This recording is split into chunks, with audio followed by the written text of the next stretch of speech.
తెలంగాణ రాష్ట్రం ఏర్పడాలని సొంత రాష్ట్రంలో ఆత్మాభిమానంతో మన ఉద్యోగాలు మనకు, మన నిధులు మనకు, మన నీళ్లు మనకు అనే ఆకాంక్షలతో తెలంగాణ ప్రజలు అందరూ కుల మతాలకు అతీతంగా పోరాటం చేసి రాష్ట్రం సాధిస్తే కేవలం ఒక కుటుంబ పాలన, నియంత పాలన సాగుతుంటే తెలంగాణ ప్రజల ఆకాంక్షలను నెరవేర్చడం కోసం ప్రొఫెసర్ కోదండరాం నాయకత్వంలో నియంత పాలన, కుటుంబ పాలనను అంతం చేసి అమరవీరుల ఆశయ సాధన కోసం తెలంగాణ జనసమితి పార్టీ ఏర్పడి నేటికి 4 సంవత్సరములు గడిచిందని తెలంగాణ జనసమితి కోరుట్ల నియోజకవర్గ ఇన్ఛార్జ్ టీజేఎస్ రైతు విభాగ రాష్ట్ర అధ్యక్షులు కంతి మోహన్ రెడ్డి అన్నారు. కోరుట్ల నియోజకవర్గం ఇబ్రహీంపట్నం మండలంలోని కేంద్రంలో ఆయన సమావేశాన్ని ఏర్పాటు చేశారు.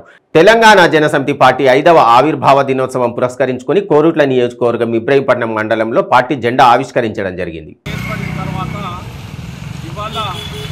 తెలంగాణ ప్రజల ఆకాంక్షలు గాలికి వదిలేసి కేవలం కేసీఆర్ తన కుటుంబ ఆకాంక్షలే ధ్యేయంగా పనిచేస్తూ తెలంగాణ ప్రజల ఆకాంక్షల్ని, అభివృద్ధిని గాలికి వదిలేసి కేవలం మాత్రమే తెలంగాణ రాష్ట్రం అనే విధంగా వ్యవహరిస్తూ తెలంగాణ రాష్ట్రాన్ని గాలికి వదిలేసి ఈ రాష్ట్రంలో నిధులు, నీళ్లు, ఉద్యోగాల పేరుతో ప్రజలందరినీ రెచ్చగొట్టి, తెలంగాణ ప్రజల్ని రెచ్చగొట్టి కేవలం వాళ్ళ కుటుంబానికి మాత్రమే నిధులు, ఉద్యోగాలు లభించినవి తప్పితే మిగతా రాష్ట్రంలో ఎవరికి కూడా ఉద్యోగాలు కానీ, నీళ్లు కానీ, నిధులు కానీ రాలేని పరిస్థితి.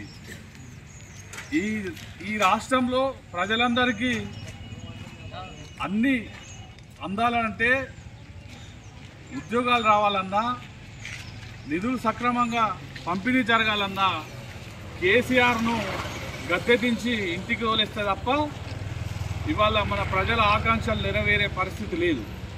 అందుకే రాబోయే ఎన్నికల్లో కేసీఆర్ను, కేసీఆర్ కుటుంబ పాలనను, కేసీఆర్ కుటుంబ అవినీతిని అంతం చేయాలని చెప్పేసి తెలంగాణ జనసమితి ఆవిర్భావం సందర్భంగా పిలుపునిస్తున్నాం. అలాగే తెలంగాణ ప్రజల ఆకాంక్షలు నెరవేర్చనందున తెలంగాణ జనసమితి ఏర్పడింది. తెలంగాణ ప్రజల ఆకాంక్షల కోసం మాత్రమే ప్రొఫెసర్ కోదండరాం సార్ నాయకత్వంలో తెలంగాణ జనసమితి పార్టీ పనిచేస్తారని చెప్పేసి ఈ సందర్భంగా ప్రజలందరికీ తెలియజేస్తున్నాం.